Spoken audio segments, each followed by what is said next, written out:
Vicente Donato, director de Fundación Observatorio PYME.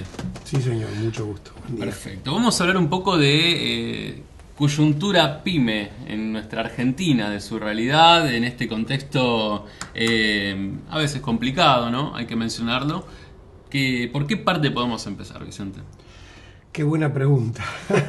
Simple pero efectiva, Simple ¿no? pero efectiva.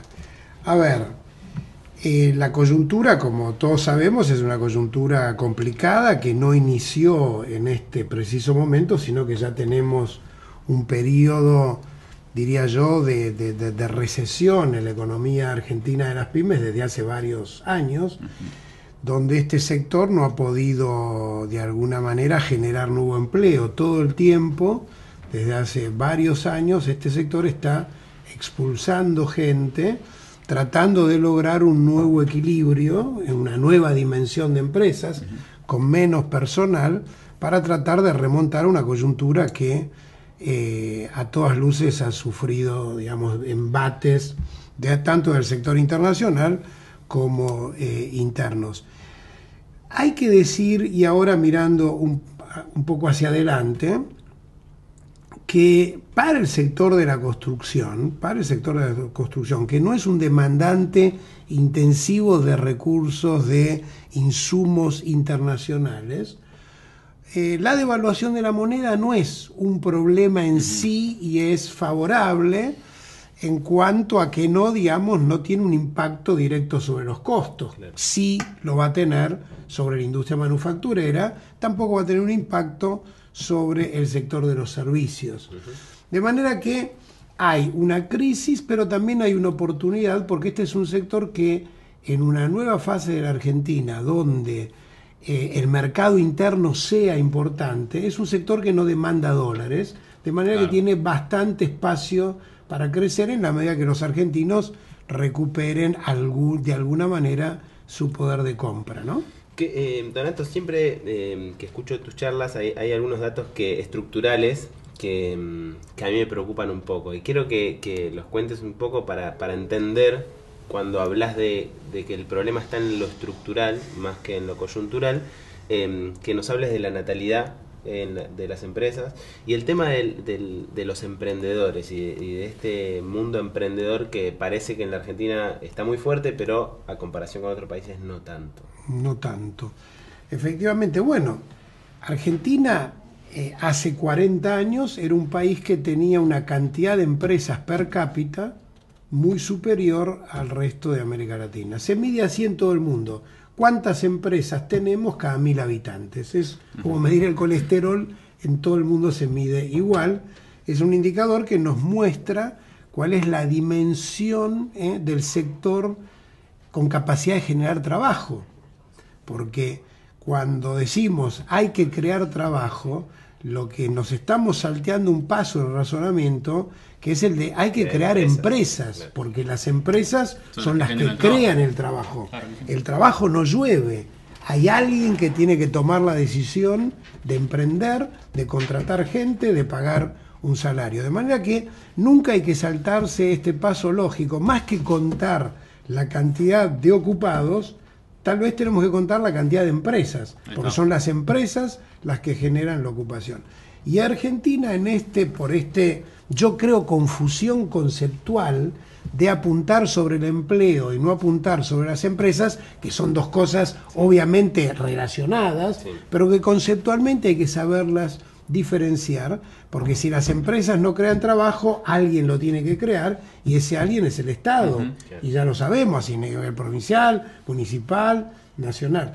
De manera que lo que vemos, lo que, digamos, me pregunta Facundo, es que efectivamente en los últimos 40 años Argentina, en términos de cantidad de empresas per cápita, siempre fue declinando, y hoy tenemos una situación estructural muy, muy complicada. Tenemos un número de empresas per cápita que es prácticamente o la mitad o un tercio de la de nuestros vecinos y un cuarto o un quinto de lo que acreditan los países más desarrollados, ¿verdad? Entonces, ese es un primer punto. Tenemos pocas empresas. Además, esas pocas empresas que tenemos son empresas cuyos titulares son, como diría yo, resistentes, que han capeado todas las crisis, los que lograron sobrevivir, y son personas no tan jóvenes. De manera que en la conducción de las empresas tenemos empresarios que no son tan jóvenes.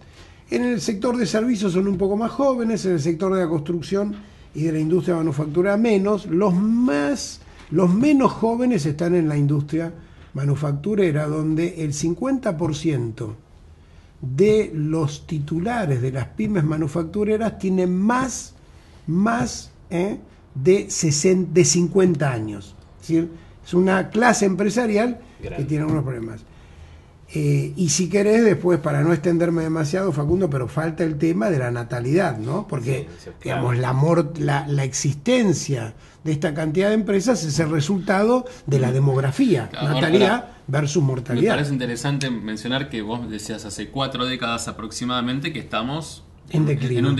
en un declive. Ahora, esto tiene que ver más allá de la coyuntura y la realidad del país en los 40 años, o también por el cambio que se va dando en todo sentido, no sé, tecnológico, cultural, que hizo que algunas empresas ya dejen de existir precisamente porque o prestaban servicios que ya no eran necesarios o porque fueron convirtiéndose en otro tipo de empresas. ¿Cómo Claro, lo ven ustedes desde el no, observatorio? Pero claro, el tema es que esto no es justamente, esto está neteado de lo que ocurre en el mundo, es una estadística comparativa.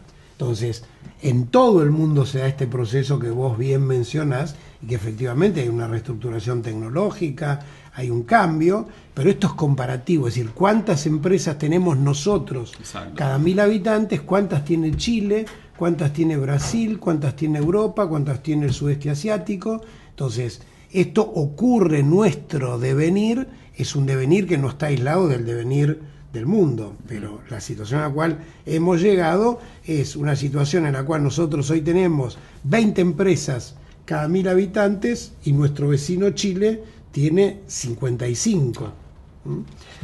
Y con respecto a la natalidad, porque justamente el stock de empresas que tenemos es el fruto de la demografía, Claro. natalidad versus mortalidad.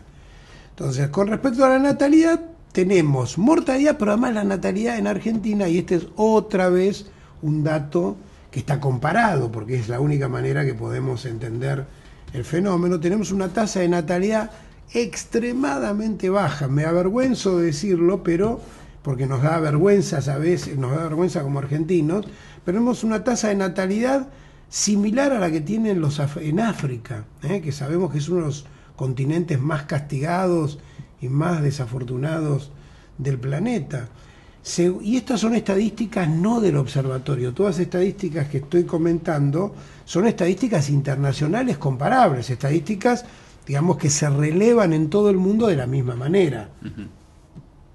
Entonces, estas estadísticas muestran que en Argentina nace una sociedad, una empresa como sociedad, es decir, formal, SA, ¿no? SA, SRL, constituida jurídicamente, nace una empresa cada 2.300 habitantes.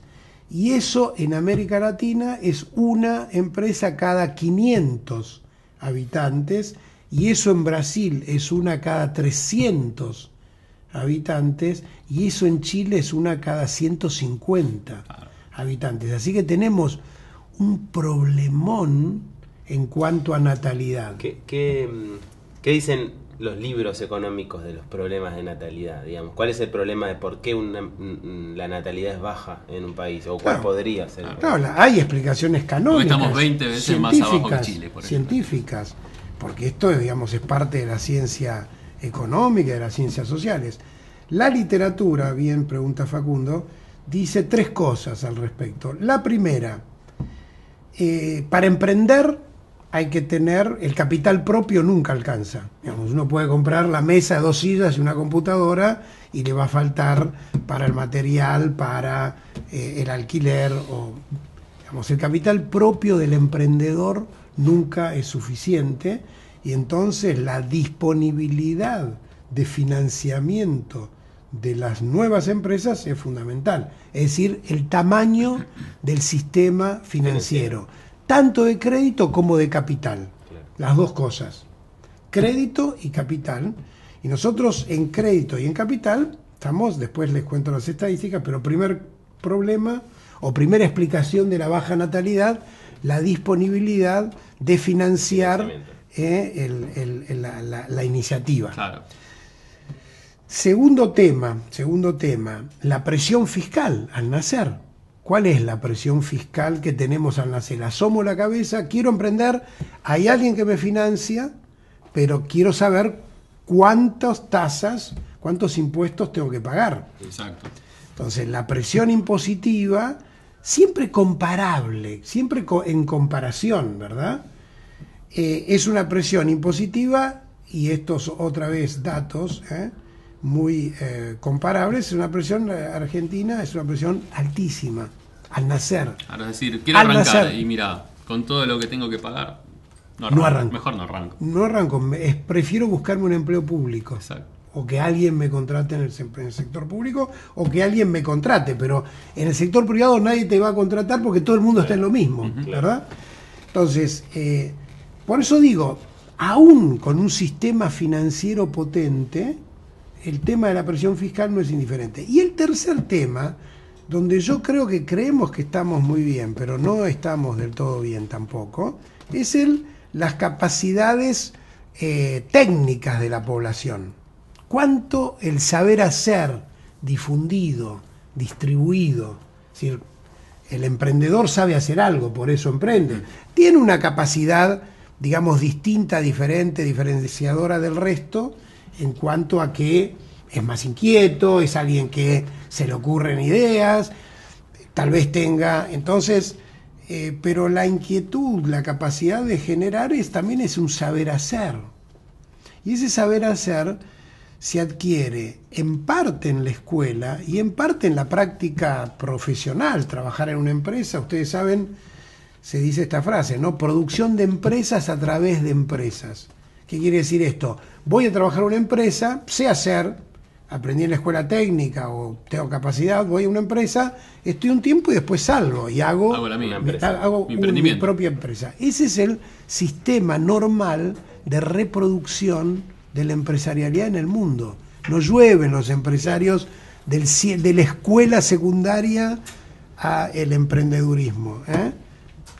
El método fisiológico de reproducción empresarial es eso, a través de empresas. Trabajo, aprendo, salgo, entro, voy, con un sistema financiero y con una presión fiscal razonable. Lo que decías del sistema financiero, bueno, sabemos que es un problema en el país, y que además termina emprendiendo aquel que tiene el capital propio. Claro. Lo que hace eso es distanciar aún más. Empeora la distribución de la riqueza. Justamente la inexistencia de un sistema financiero genera un sector empresarial totalmente distante que va a empeorar la distribución de la riqueza, porque solo pueden emprender aquellos que ya tienen un capital propio, porque el padre, porque el propio, porque la familia, de manera que gente capaz, pero sin un respaldo individual, sin sistema financiero, no puede emprender. Sí. Entonces los ricos emprenden cada vez más y los pobres emprenden cada vez menos, y eso es una sociedad que se va diferenciando. La natalidad, el verdadero motor de la distribución de la riqueza en los países ricos no es el salario, es justamente esta dinámica social en donde la distancia entre emprendedor y trabajador es una distancia corta, donde hay mucha gente. Si en cambio de tener 20 empresas cada 1000 habitantes tuviéramos 80 como Australia, entonces la dinámica social, la distribución de la riqueza es distinta. Sí, incluso hasta la dinámica social específicamente es distinta, digamos, si todos tienen su negocio, si todos tienen el pensamiento distinto, la política es distinta. Yo siempre digo, imaginen un país donde tenemos un solo recurso, petróleo, ¿no?, en manos o del Estado o de pocas familias. Esa es la sociedad. Y riquísimo porque hay mucho petróleo, de manera que alcanza para darle a todos. Ese es un modelo. El otro modelo tiene un modelo a un extremo. Y el otro extremo es un extremo de miles de empresas pequeñas que producen buena riqueza. Entonces la política, el pensamiento político, la dinámica política acá y acá son totalmente distintas. Ahora, estamos parados en la Argentina en una idea más de generación, de generación de pyme, pero que le cuesta arrancar, que no tiene el capital, en este caso el financiamiento, como vos lo mencionabas, y también que tiene un costo fiscal muy elevado. ¿Cuál va a ser el límite? ¿Cuál va a ser el momento en que se pueda generar un círculo virtuoso de 4 décadas de crecimiento? ¿En algún momento pegará ese salto? Yo creo ¿O que seguirá decreciendo? no, me parece que tenemos las ideas claras como para poder dar un salto. Hay que tener el coraje político. La solución digamos, hay como distintos niveles, distintas dinámicas, distinto timing de las distintas medidas, pero que van a confluir en una dirección. Perdimos una oportunidad con la reforma fiscal, con la ley de reforma fiscal de fines de 2017, porque esa ley hubiera sido una grandísima, esa ley que votó el Parlamento, podía haber sido una grandísima oportunidad para desgravar completamente la actividad de las microempresas en Argentina. Entonces, en cambio, ¿qué hicimos? Del libro de texto de Economía 1, como alguien ha dicho en un momento, quisimos hacer una presión tributaria uniforme, donde todos, no solo uniforme por tamaño de empresas, sino también uniforme por regiones del país. Es decir, la misma presión tributaria en Salta que en la Ciudad de Buenos Aires, donde la Ciudad de Buenos Aires tiene una dinámica económica totalmente distinta que en NEA o en el NOA. Ahí perdimos una oportunidad. De manera que, ¿cómo salimos? Con una drástica, como una revolución fiscal en Argentina que tenga como presupuesto un buen diagnóstico, que es el que estamos diciendo, que no es el problema, digamos, de coyuntura, sino un problema estructural. Y después, con medidas que sí, digamos, llevan mucho más tiempo, que es la construcción de una moneda. ¿Por qué no tenemos financiamiento? Porque no tenemos moneda. Los argentinos no ahorran en pesos, ahorran en dólares. Pero resulta que el sistema jurídico no permite prestar en dólares. Entonces, ¿qué hacemos? Todos nuestros dólares van al exterior a financiar microemprendimientos en cualquier parte del mundo, menos en Argentina. Entonces, la construcción de una moneda es una construcción de confianza, ¿no? Confianza, más larga, y entonces y la educación técnica, ¿no? Totalmente, bueno. Da para largo, Da para hablar muchísimo, la verdad, Vicente. Está buenísima toda la información que llega desde la Fundación Observatorio PYME. En otra ocasión seguramente... Sin duda, sí, porque es un tema para extenderse y a tocar las distintas aristas que tienen las pymes que entiendo que es la clave del país, digamos, ¿no? Sin duda, no hablamos de las de construcción, nos quedó poco tiempo, pero con la Cámara justamente la Fundación trabaja muchísimo en producir datos del sector, y en este momento estamos en eso, así que próximamente vamos a tener más información, ¿no? Serás nuevamente invitado, Vicente. Muchas gracias. Lo dije para que me inviten otra vez. Ahí está el gancho para la próxima. Gracias Paco, como siempre. Hacemos un pequeño impasse, ya se viene el profesor Sebastián Orrego, allí lo veo, y el espacio de la Escuela de Gestión de la Cámara Argentina de la Construcción.